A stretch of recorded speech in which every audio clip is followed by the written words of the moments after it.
Hey everybody, this is the Sliders Review. I'm here today to talk to you about Leah's storyline from The Wild Season 2. Yes, it's Leah, everybody's favorite mentally ill heroine. So yeah, like she went through quite the roller coaster this season, just like she did in the first season. I truly feel like they depicted her mental illness a whole lot better than they did that of Seth and Martha. See, with Martha, if you never watched the first season, you won't know what she's going through. You don't know what happened to her in the past before she went on the island, and you don't know why eating animals means so much to her, and why she hates doing that, and how she was forced to do it just so she can survive. If you didn't watch the first season, you won't know that. And the second season doesn't depict that at all as to why it upsets her so much and what happened to her in the past. Because it was lazy writing this season and it was rushed. As for the Seth, they just totally messed that character up. All right, he's mentally ill, but not all mentally ill people try to murder people or sexually assault them. They just don't.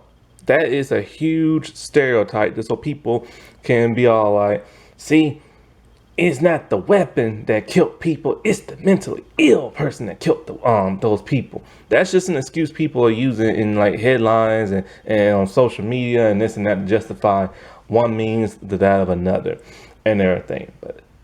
But there's so many, you gotta think, there's so many mentally ill people in the world. Why isn't everybody dead? Exactly. So anyway,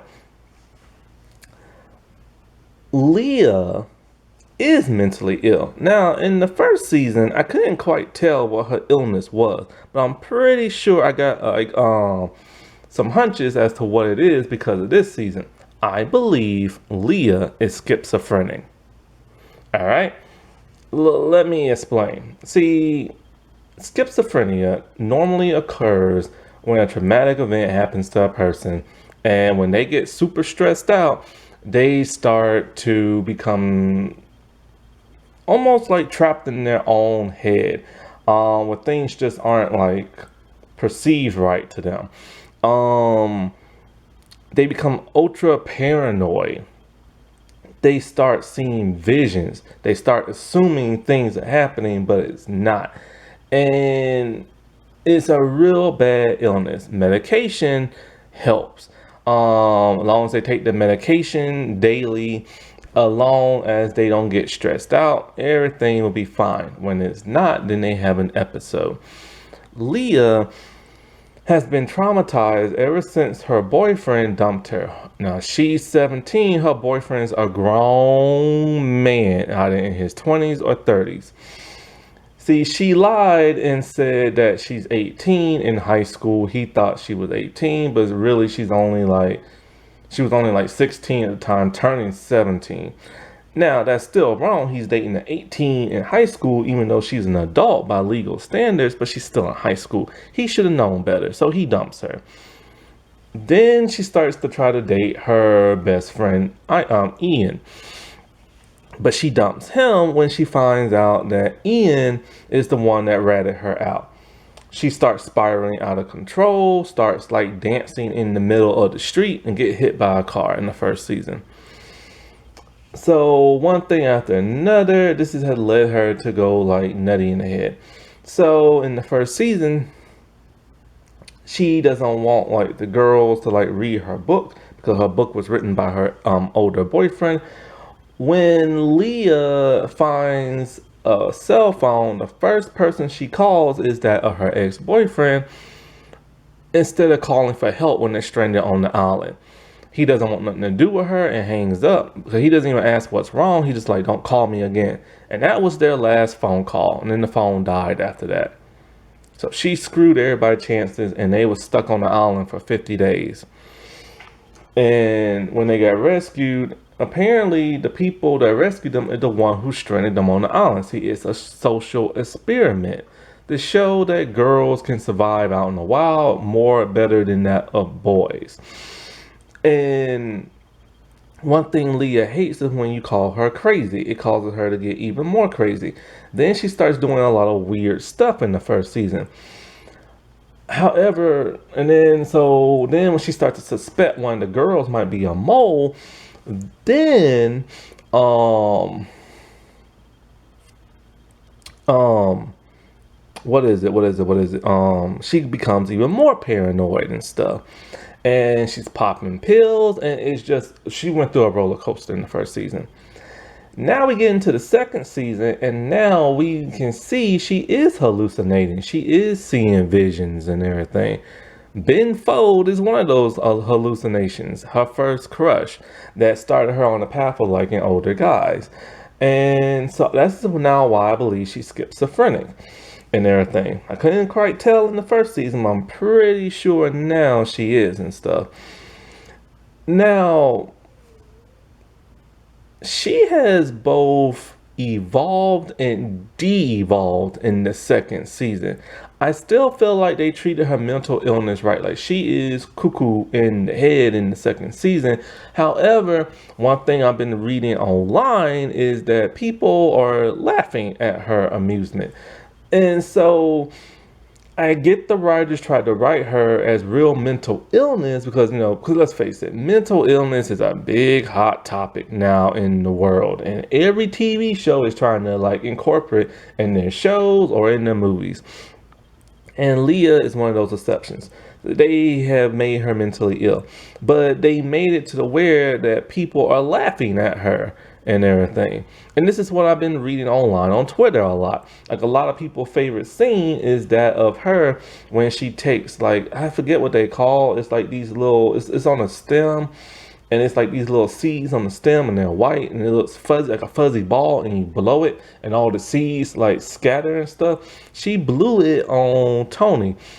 And I forget what she tells her. It's a certain reason why she did that. And Tony just kind of looks at her like, I will hurt you and everything. It was a funny moment, but it was for that of amusement. And that's a lot of people's favorite scenes. They laugh at that because it was just hilarious and stuff. And so so people are actually laughing at it. And then when the whole Ben Folds thing came out and then came to fruition, and then she had a dress on and she's swimming out to the rock, and he's just taunting her and stuff like that, and she's just dancing and stuff. It's like people are literally just laughing at her. But what people forget is she is mentally ill. So that is basic. So it's that's part of her storyline this season. One way she's coping with, Fatten thinks that she hallucinated when the whole Nora thing in the pit thing. And she doesn't think she's hallucinating, but she finally comes to the realization, okay, maybe I am, because I'm seeing Ben Fold in a piano out in the jungle and stuff. And he's playing me a song and everything. So now she believes she hallucinated the whole Nora and the pit thing and the camera and the journal and stuff like that, right? And so after that, she tries to cope by popping pills. And then her and Rachel start to bond because she interrogated the crap out of Rachel about the whole Nora thing because they're sisters and twins. And so when Fatten got on to her, talking about, look, I'll kill you if you mess with Rachel again. She just lost her arm and lost her sister. Then Leah tries to make amends by just hanging out with Rachel and having a good time. They start a band together and all this other stuff. And so that's most of her stuff that happened on the island. But in the present day, everything's a little bit different.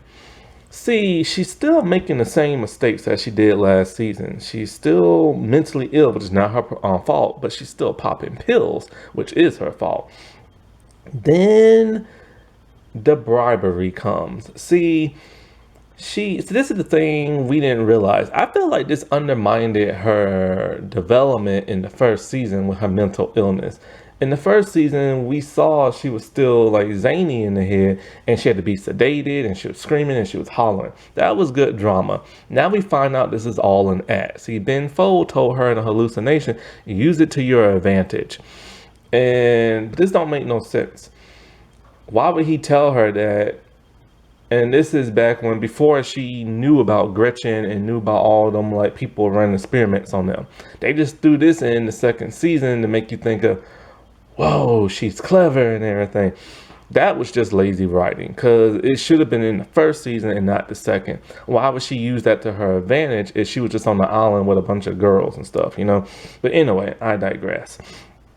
So she uses that to her advantage. She causes, like, she stages an episode so she can get sedated. Also, she can reach into the pocket of the psychiatrist and take out his card key. Now, one, how did she even know that the card key was in that pocket specifically, or that he even had a card key? But anyway, it's to make her look more clever than it is. They're kind of turning her into like a secret agent spy type person, which I don't like, because she's only a teenager and she is truly mentally ill. So how's she gonna snap out of it just that quick and then start, like, you know, dodging guards and hiding and sneaking into people's rooms and this and that? Because when you watch the first season, she still thinks, this is the conundrum they have created for the first and second season when it came to that of Leah. See, when Leah was in the facility doing the questionnaires and stuff like that, and telling what happened on the island in her past life and stuff, she didn't know that they had staged all this. Because she assumed that Nora was working for some people, but then she was led to believe that it was that of a hallucination. She didn't even know these people were crooked and everything, right? It's not until Shelby demands to see her, because Shelby and Fatten found it out while they was on the island in the second season. And so Shelby tells Leah in secret, "You were right." This causes Leah to be like, "Oh, I was right about everything. Now I gotta figure a way to get out of here." And she does in the first season. She escapes by putting some paper in the door. Not a card key, mind you, some paper in the door. Then she runs and they know she's out, so she's hiding, and she finds the videotape footage of the guys on the island. And that's another conundrum, because the guys are already in the facility with the girls and they don't know that. So what footage did she see? I guess they rewind it and wanted to rewatch some stuff, but normally when these people watch stuff, they watch it in real time. Anyway, so then she uses the card key to, like, get inside Raphael's room. And what makes no sense is that she's gonna ask him, "Tell me how you got here," and all that. Like, he goes back in his Wave story, his home of his parents and his girlfriend. I'm like, dude, why are you telling that story? Just tell how you got on the island and everything that happened on the island. So anyway, so then she leaves and then they find her. And she goes and talks to the counselor. Or no, I think she goes to talk to the counselor. No, that's what it is. She storms into the counselor's room and talks to him. And so then she's trying to play it like she has the upper hand and she knows what's going on. She's all like, "I know y'all got video cameras everywhere and you saw me in his room and you want me to get information out of him. What do I get out of it and stuff?" So they bribe her. Now, this is the part that I'm a little confused about. They bribed her. They said somebody's been trying to get in contact with her. It's either Ian, who's her best friend, or it's the ex-boyfriend who's older. I forget which one they say. But she don't believe them. She's like, "I want to see the transcript of these, like, cell phone, like, messages and blah, blah, blah." And they're like, "Oh, whatever, and are they real and this and that?" So they're all like, you know, they'll give her what she wants. But she has to get out the information out of Raphael because he's keeping tight-lipped of what happened within 15 days, which caused the boys to explode. And so they don't know because their mole Seth cut the audio feed. And so she went along with it. She betrayed everybody. She wants to get out, but she betrayed everybody. And she knows they're on a separate island being interrogated and being like guinea pigs in an experiment. But she still goes along with it because I'm assuming because she wants to get out to the outside world and contact whoever that is that's trying to contact her. So at first she betrays Raphael only to be like, screw it. She tells him, "Look, you know, they're watching us and I'll find another way to get us out." So this, of course, pisses off Gretchen. And so now she can't get what she wanted. But then Dean, the black dude, he is secretly working with Leah and he gives her a cell phone. And so this is the mistake she made again, like last season. The cell phone only she only used for 15 minutes, like a 15-minute window, right? You know who she calls? Ian, her best friend, to go find out what is this Dawn of Eve project and this and that. She don't call her parents. She can't call 911 because they're on a deserted island. She don't think to call the FBI. She don't think to call the Coast Guard, the CIA, her parents again. She only calls her teenage best friend like he's gonna be Superman and save the day. Just like she squandered her phone call last season, she did it again. Now, her best friend somehow figures out that the son of Gretchen, and he goes to him and wants to know, tell me everything about the Donna E project and blah, blah, blah, blah, blah, blah, blah, blah, blah. So, of course, we assume, and then we also see him going to the FBI.